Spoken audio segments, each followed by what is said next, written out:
Hello, Craig Howard here again this morning. Think about things that you would consider valuable.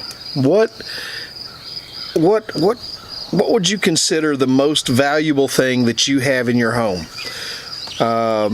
Maybe it's a piece of family jewelry that's been passed down through the generations. Maybe it is a rare coin that you might have. Think about the things that you would consider extremely valuable, and I'll bet you miss what is the most valuable thing in your house. Now, some of you think, I'm going to say the Bible. That's certainly valuable.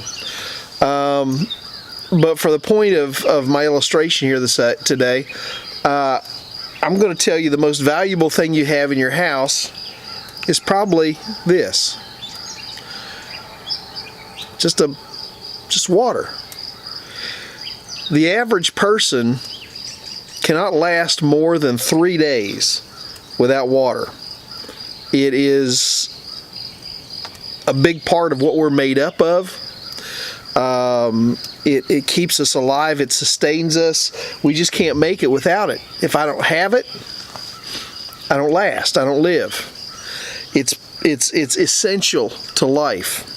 And so that makes it extremely valuable, even though it's one of the cheaper things that we have. When I was a kid, we'd have never dreamed of buying water in bottles. You know, the only thing you bought in bottles was Coca-Cola or something like that.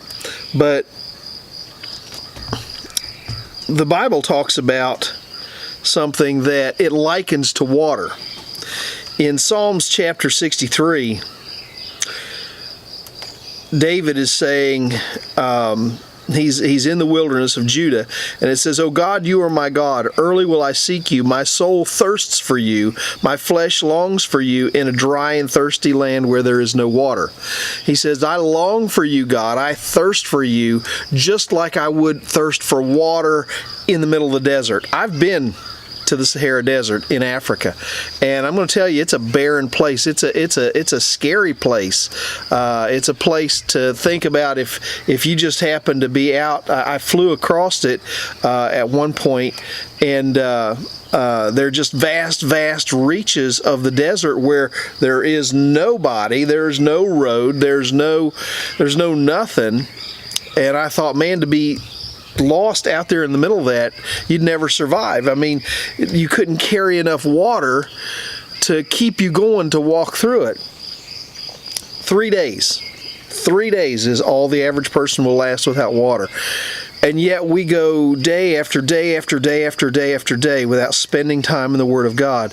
And David says that essentially what he's saying here is my relationship with you, my time with you, my ability to interact with you, God, is just, I need it just as much as I need water in the middle of the desert.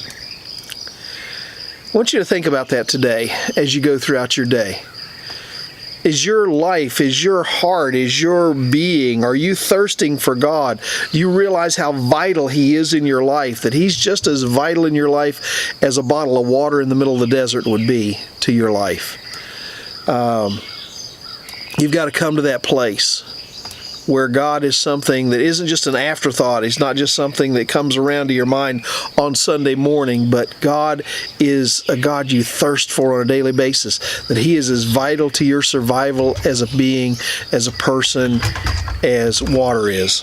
Well, I want you to think about it. I want you to give it some consideration today as you go through your day. Looks like another beautiful day here in West Virginia. The pillowy clouds are out, beautiful clouds are out.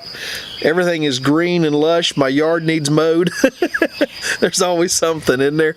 I hope you have a wonderful day today. I hope it's a day filled with joy and blessing.